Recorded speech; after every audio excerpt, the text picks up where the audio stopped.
Hello everyone, this is Anjali Srivastava again. We are continuing with the chapter 10. यहाँ पर अभी तक हम लोगों ने गवर्नमेंट बजट का मीनिंग, उसके ऑब्जेक्टिव्स के बारे में बात करी थी.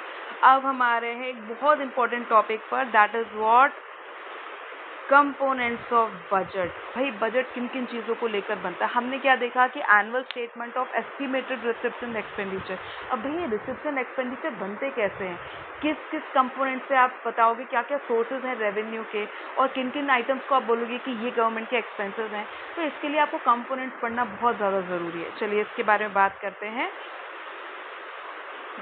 हाँ, components of budget refers to the structure of the budget. The two main components of budget are, कौन से बजट कंपोनेंट्स हैं. पहला है रेवेन्यू बजट एंड दूसरा है कैपिटल बजट.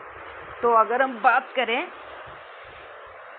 तो हम बजट को, गवर्नमेंट बजट को दो पार्ट्स में डिवाइड कर पा रहे हैं, revenue budget and capital budget. ठीक है. जो रेवेन्यू बजट है, यहाँ पर हमारे पास दो चीज़ें आती हैं, revenue receipts and revenue expenditures. And capital budget में हमारे पास फिर दो चीज़ें आती हैं, capital receipts and capital expenditures. जब आप रेवेन्यू रिसीट्स की बात करते हैं तो रेवेन्यू का मतलब है जो रिकरिंग नेचर का है. रिकरिंग नेचर का, रिकरिंग मतलब ऐसा ट्रांजैक्शन जो रोजमर्रा में डे टू डे एक्टिविटीज में होता रहता है. और जब हम कैपिटल रिसीट्स की बात करते हैं तो ये कभी कभार होने वाला ट्रांजैक्शन है ना, ये नॉन रिकरिंग है. कैसा है? नॉन रिकरिंग है.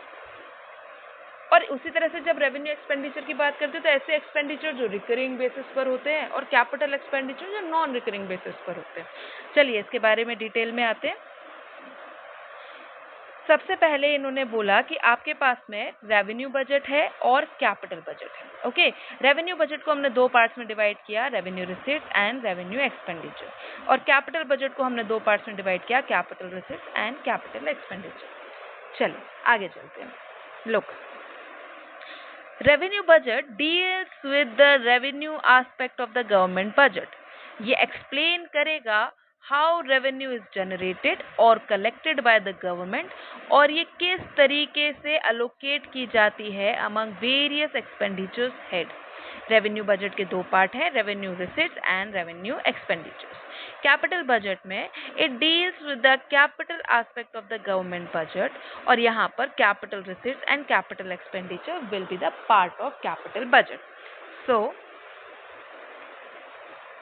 देखिए, the components of budget can also be categorized according to the receipts and expenditure. तो हमारे पास बजट रिसिप्ट्स भी हो सकती हैं, बजट एक्सपेंडिचर भी हो सकती है. मतलब जो बजट है उसको ऐसे भी हम डिवाइड कर सकते हैं कि एक हमने बोला कि भैया बजट रिसिप्ट्स होती हैं और एक हमने बोला कि बजट एक्सपेंडिचर्स होते हैं.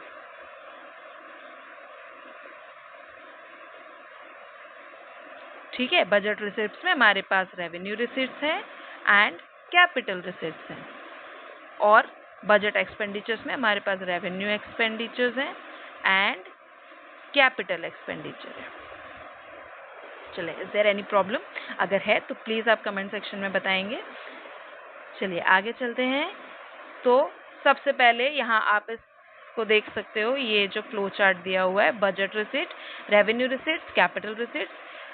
चले, रेवेन्यू रिसिप्ट्स में हम लोगों के पास में जो सोर्सेज हैं, रेवेन्यू रिसिप्ट्स आप कैसे कलेक्ट करते हैं, गवर्नमेंट कैसे कलेक्ट करती है, तो दो सोर्सेज हैं. पहला है टैक्स रेवेन्यू और दूसरा है non tax revenue. Tax revenue मतलब टैक्स से होने वाली इनकम गवर्नमेंट की, it is what tax revenue. And non tax revenue is जो टैक्सेस के अलावा जो रेवेन्यू गवर्नमेंट को मिलती है, वो नॉन टैक्स रेवेन्यू. ओके. तो चले, रेवेन्यू रिसिप्ट हम सबसे पहले देखते हैं क्या होती है. तो सबसे पहले आपको ये जानना जरूरी है, रेवेन्यू रिसिप्ट,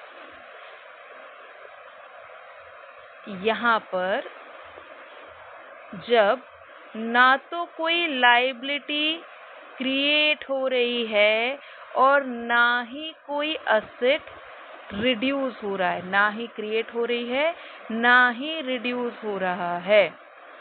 ना ही कोई लाइबिलिटी क्रिएट हो रही है और ना ही कोई असेट रिड्यूस हो रहा है। जब हम इस बारे में बात करते हैं कि देखें लाइबिलिटी कब क्रिएट होगी, जब आपने कोई लोन लिया है। तो अगर आपने कोई लोन लिया तो क्या लोन आप बार बार लेते हो? It is of non recurring nature, तो ये रेवेन्यू रिसीट्स नहीं है। रेवेन्यू रिसीट्स कब होगा? जब गवर्नमेंट ने टैक्स रिसीव किया है, इंटरेस्ट रिसीव किया है, पेनल्टी या फाइन रिसीव किया या फिर फीस रिसीव करी है ना। क्या यहाँ पर कोई लाइबिलिटी क्रिएट हुई? तो हमको वही तो चाहिए कि नहीं क्रिएट हो। तो that is what revenue receipts. जब हम बात करते हैं इसकी कि असेट्स रिड्यूस नहीं हो रहे, है ना, तो भाई एसेट रिड्यूस करने के लिए मुझे क्या करना है? मशीन्स बेच देनी है। क्या मशीन्स आप रोज रोज बेचते हैं? अनटिल एंड अनलेस ये आपका बिजनेस ही ना हो। लेकिन मशीन्स जब मैं प्रोडक्शन कर रही हूँ तो मशीन मेरे लिए कैपिटल एसेट है, मैं उसको ऐसे नहीं बेचती हूँ, ठीक है ना। तो भाई मशीन का बिकना it is a capital receipt, ठीक है, और इसीलिए ये हमारे रेवेन्यू रिसीट्स का हिस्सा नहीं है। तो रेवेन्यू रिसीट मतलब एसेट रिड्यूस नहीं होंगे, ऐसा क्यों बोला है? क्योंकि अगर आपको इंटरेस्ट मिल रहा है, आपने कोई लोन दिया हुआ है, लोन आपके लिए एसेट है, ठीक है ना, तो आपको उस पर इंटरेस्ट मिल रहा है, तो लोन जो पूरा वो रिकवर तो नहीं हुआ ना अभी, लेकिन आपको इससे आपका कोई एसेट रिड्यूस नहीं हुआ। आपने जब क्या नाम से आपको कोई टैक्स मिला है ना, गवर्नमेंट ने कोई टैक्स रिसीव किया, तब ना तो कोई लाइबिलिटी क्रिएट हुई है और ना ही कोई एसेट रिड्यूस हुआ है। तो इस तरह के रिसीट्स हमारे क्या कहलाते हैं? रेवेन्यू रिसीट्स कहलाते हैं। चले आते हैं इस पर। देखिए क्या बोला है, revenue receipts refer to those receipt which neither create any liability nor cause any reduction in the assets of the government. They are regular and recurring. ये मेन पॉइंट है यहाँ पर कि ये रेगुलर और रिकरिंग है ना, रेगुलर एंड रिकरिंग नेचर के ट्रांजेक्शन है गवर्नमेंट के, है ना, ये इनको नॉर्मल कोर्स ऑफ एक्टिविटीज के दौरान मिलते रहते हैं। Okay, the receipt of revenue receipt, the receipt is a revenue receipt अगर ये दो असेंशियल कंडीशन को फॉलो करते हैं। पहला, ये किसी भी तरह की लाइबिलिटी क्रिएट नहीं करता है, और दूसरा, ये किसी भी तरह का डिक्रीज नहीं लेकर आता है असेट्स में। तो इस तरह की रिसीट्स को हम क्या बोलते हैं? Revenue receipts. अब भाई इस तरह की कौन सी रिसीट्स होती है तो हमने पहले डिस्कस करी, लेकिन अभी डिटेल में देखते हैं। तो दो सोर्सेज हैं हमारे पास रेवेन्यू रिसीट्स के, पहला है टैक्स रेवेन्यू और दूसरा है नॉन टैक्स रेवेन्यू। तो जब हम टैक्स रेवेन्यू की बात करते हैं तो भाई आपको भी पता है कि जो टैक्स है वो दो पार्ट्स में आता है। पहला क्या? डायरेक्ट, और दूसरा क्या? इनडायरेक्ट, आईडीटी जिसको हम कहते हैं, इनडायरेक्ट टैक्स, ठीक है।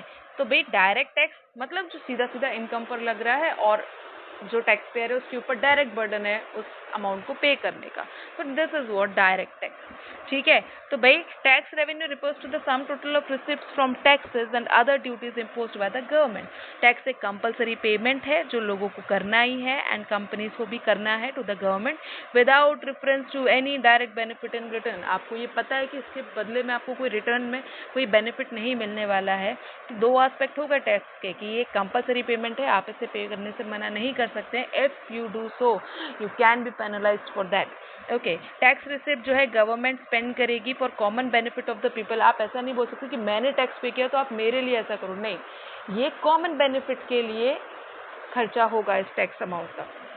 चलें, टैक्स रेवेन्यू को हमने फर्दर दो पार्ट्स में डिवाइड किया, डायरेक्ट एंड इनडायरेक्ट टैक्स में।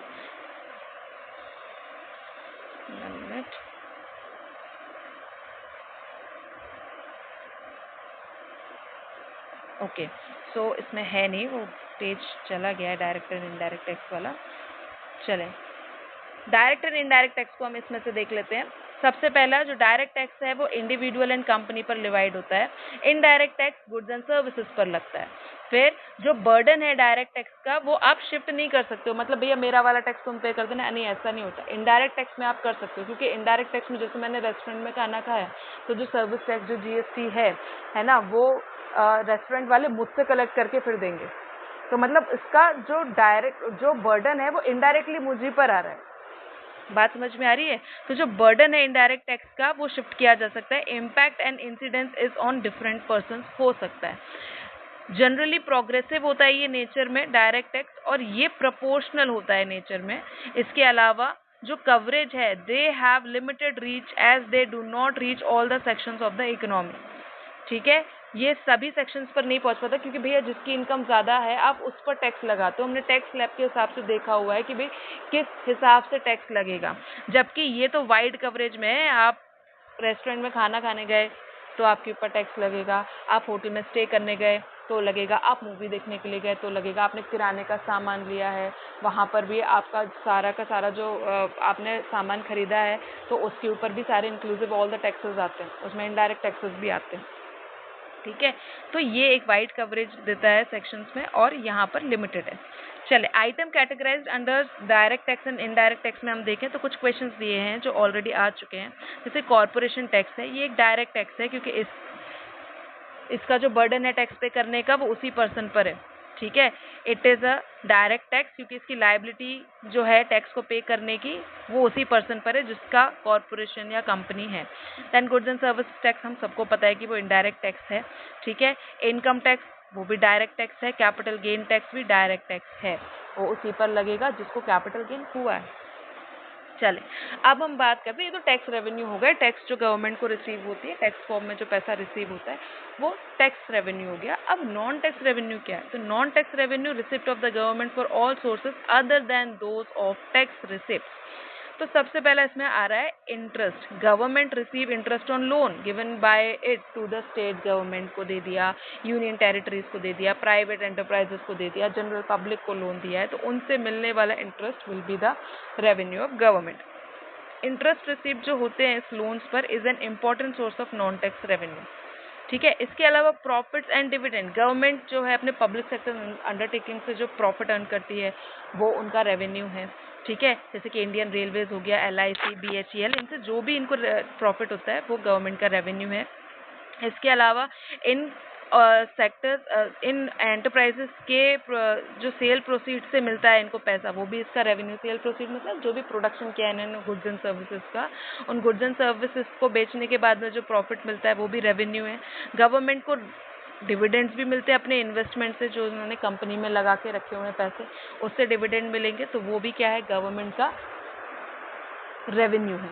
ओके, देन फीस जो है, जैसे आपने फीस बहुत सारी चीज़ों पर लगती है, जैसे मैंने पैन कार्ड बनवाया, आधार कार्ड बनवाया, एग्ज़ाम का फॉर्म भरा है ना, या फिर किसी भी गवर्नमेंट सर्विसेज को लेने के लिए आपने जो भी फीस भरी, ठीक है, तो वो गवर्नमेंट का रेवेन्यू है। इसके अलावा हम बात करते हैं लाइसेंस फीस की। लाइसेंस फीस क्या? लाइसेंस फीस क्या? It is a payment charge by the government to grant permission for something. जब मुझे मेडिकल स्टोर खोलना है तो उसके लिए लाइसेंस लगेगा, मुझे गाड़ी चलानी है मुझे लाइसेंस लगेगा। ठीक है, इन सब के लिए जो भी लाइसेंस के लिए जो मुझे फीस देनी पड़ती है तो वो भी गवर्नमेंट की क्या है, रेवेन्यू है। फिर फाइन्स एंड पेनल्टीज, भाई हमने कुछ गलत काम किया, हमने कोई लॉ तोड़ा है तो उसके लिए हम पर फाइन्स लगते हैं, पेनल्टीज लगती है, तो ये सब भी गवर्नमेंट की रेवेन्यू ही है। इसके अलावा एस्टीज, अब एस्टीज क्या होता है, एक नया शब्द हो सकता है आप लोगों के लिए, कि कोई पर्सन है उसकी डेथ हो जाती है, उस पर्सन ने अपने नाम पर कोई भी विल नहीं बनाई थी, तो अगर वो लोग कोई विल नहीं बनाते हैं और वो विदाउट एनी विल, मतलब आपको समझ में नहीं आ रहा है कि प्रॉपर्टी आगे किसको जाएगी, जो डेड पर्सन की या फिर डिसीज पर्सन की जो भी प्रॉपर्टी है वो किसको जाने वाली है, उसका कोई लीगल आयर नहीं है, तो फिर उस केस में ये पूरी प्रॉपर्टी गवर्नमेंट के पास चली जाती है। और इस तरह के प्रॉपर्टीज़ जो गवर्नमेंट को मिलती है वो होती है एसटी। ठीक है, गिफ्ट्स एंड ग्रांट्स, जो दूसरे देशों से जो गिफ्ट्स एंड ग्रांट्स गवर्नमेंट को मिले हैं इंटरनेशनल ऑर्गेनाइजेशन से, ठीक है, sometimes individual and companies also voluntarily gift money to government, तो ये सारी चीज़ें किस में आती है, रेवेन्यू रिसीट्स में आती हैं। Such gifts are not a fixed source of revenue and are generally receive during the national crisis, जैसे कि वॉर हो गया, फ्लड हो गया, एक्सेट्रा, उस समय पर ये पैसा गवर्नमेंट को मिलता है और ये हमारे रेवेन्यू रिसीट का हिस्सा है। चलें, 4 फीचर्स, ये पेनल्टीज हैं which are imposed by the court for non compliance. मतलब क्या हुआ कि मेरा कोई कॉन्ट्रैक्ट हुआ था गवर्नमेंट का कोई कॉन्ट्रैक्ट हुआ था किसी बैंक के साथ में, ठीक है ना, या फिर किसी के भी साथ में, तो गवर्नमेंट ने किसी को लोन दिया हुआ है और उसके अगेंस्ट में गवर्नमेंट ने कोई प्रॉपर्टी मॉर्गेज करके रखी है, वो लोन आप थर्ड पार्टी पे नहीं कर पाती है, तो भाई उसकी प्रॉपर्टी को फोरफीट कर लेगी गवर्नमेंट, उस प्रॉपर्टी को क्या कर लेंगे, फोरफीट कर लेंगे। फोरफीट करने का मतलब होता है जब्त कर लेना, ठीक है, तो ये भी गवर्नमेंट की रेवेन्यू का हिस्सा है। Then special assessment, special assessment it is a payment made by owner of those properties whose value has appreciated due to the development activities of the government. मतलब payment made by owners of those properties जिसकी value appreciate हुई है due to the development activities of the government. जैसे मैंने अगर कोई flat खरीदा है, उस फ्लैट के आगे से ना एक मेट्रो की लाइन निकल गई, उसका 10 मीटर की दूरी पर मेट्रो स्टेशन है, तो मेरी प्रॉपर्टी के रेट अपने आप बढ़ जाएंगे। ये क्या है? स्पेशल असेसमेंट है। जैसे कि एग्जाम्पल लिखा है, if value of a property near a metro station has increased then a part of developmental expenditure is recovered from owners of such property in the form of special assessment। आपकी property के rates बढ़ गए, उसका कुछ part आपको पे करना पड़ेगा गवर्नमेंट को, that is what special assessment. चले, तो ये हमने बात करी रेवेन्यू रिसिप्ट्स के बारे में, जहाँ पर ये वो रिसिप्ट्स हैं ना तो आपकी कोई लायबिलिटी क्रिएट हो रही है और ना ही किसी तरह का एसेट रिड्यूस हो रहा है। ठीक है, इसके दो सोर्सेज है, tax revenue and non tax revenue. चले, अब हम आगे चलते हैं, that is what capital receipt. अब यहाँ पर था neither creates any liability nor reduces asset. यहाँ पर आएगा ईदर क्रिएट अ लायबिलिटी और cause a reduction, just opposite. ठीक है, या तो कोई लायबिलिटी क्रिएट हो रही है या फिर कोई असेट रिड्यूस हो रहा है। मतलब मैंने लोन लिया, मुझे पैसा मिला, तो रिसीट तो हुई है, लेकिन ये पैसा कैसा मिला है अपने को कि कभी कभार मिलने वाली चीज़ है। ठीक है, it is not of recurring nature. तो ये क्या है? Capital receipt. यहाँ पर लायबिलिटी क्रिएट हो रही है, मैंने लोन लिया है, मेरे सर पर लायबिलिटी आ गई है, तो that is what a capital receipt. अच्छा, या फिर मैंने कोई असेट रिड्यूस करा, मैंने मशीनरी बेच दी। मशीनरी बेचना मेरा रोजमर्रा का काम नहीं है, इट इज़ अ कभी कभार होने वाला ट्रांजेक्शन। ठीक है, तो भाई इसकी वजह से असेट्स में रिडक्शन हुआ, मुझे पैसा तो मिला है लेकिन असेट मेरे रिड्यूस हो गए, तो ये किस तरह का रिसीट हुआ? Capital receipt. तो या तो फिर कोई लायबिलिटी क्रिएट हो रही है या फिर कोई असेट में रिडक्शन है, तो इस तरह के रिसीट्स को हम क्या नाम देते हैं? Capital receipt. चलें, receipt is a capital receipt अगर ये दोनों में से कोई एक कंडीशन सेटिस्फाई करती है, पूरा करती है। पहला, ये या तो ये लायबिलिटी क्रिएट करे या फिर ये असेट्स में रिडक्शन करे। ठीक है, सोर्सेस क्या क्या हो सकते हैं इसके? पहली चीज़ है borrowings. Borrowings are the fund raised by the government to meet excess expenditure. तो गवर्नमेंट जो है फंड बोरो कर सकता है, कहाँ कहाँ से? ओपन मार्केट से, आरबीआई से, फॉरेन गवर्नमेंट से, ठीक है, इंटरनेशनल इंस्टीट्यूशन से, वर्ल्ड बैंक वगैरह से। ठीक है, बोरोइंग कैपिटल रिसिप्ट्स है क्योंकि ये एक लायबिलिटी क्रिएट करती है गवर्नमेंट के ऊपर। नेक्स्ट है रिकवरी ऑफ लोन। तो रिकवरी ऑफ लोन किस बारे में बात करते हैं? Government grants various loans to state government और union territories. Recovery of such loans is a capital receipt as it reduces the asset of the government. मतलब government ने कोई लोन दिया है तो गवर्नमेंट के लिए वो लोन तो असेट हो गया। अगर ये लोन पूरा का पूरा रिसीव हो जाता है हमको, गवर्नमेंट को, तो फिर आपका असेट रिड्यूस हो गया, है ना? पूरा असेट रिड्यूस हो गया, मतलब बैलेंस शीट में आपका असेट जो आ रहा था, अब वो असेट आपकी बैलेंस शीट में नहीं आएगा, तो असेट तो कम हो गया है। भले आपको उसके पैसे वैसे मिल गए हैं, जो कुछ भी है, लेकिन ऐसे तो मशीनरी आपने खरीदी थी, तो मशीनरी भी तो आपने यूज़ करी है, उसको थोड़ी ना वो भी डेप्रिशिएट होकर उतनी वैल्यू थोड़ी ना रही जितने की आपने खरीदी थी। ठीक है, आपने उसको यूज़ किया है, वही आपका मनी बैक है उसमें। जिस तरह से हम लोन की जब बात कर रहे हैं तो ऐसे आपको इंटरेस्ट और प्रिंसिपल के अमाउंट में हम देखेंगे तो सारा पैसा मिल गया, लेकिन वो अब एसेट वो नहीं रहा, अब उस पर आपको कुछ नहीं मिलने वाला। ठीक है, कोई रिटर्न नहीं मिलेगा, तो आपका एक एसेट रिड्यूस हो गया, that is what recovery of loans. Okay, this is the sources of capital receipt. आगे चलेंगे, अदर रिसिप्ट, इसमें क्या क्या आ गई? Disinvestment, small savings. डिसइन्वेस्टमेंट का मतलब क्या है?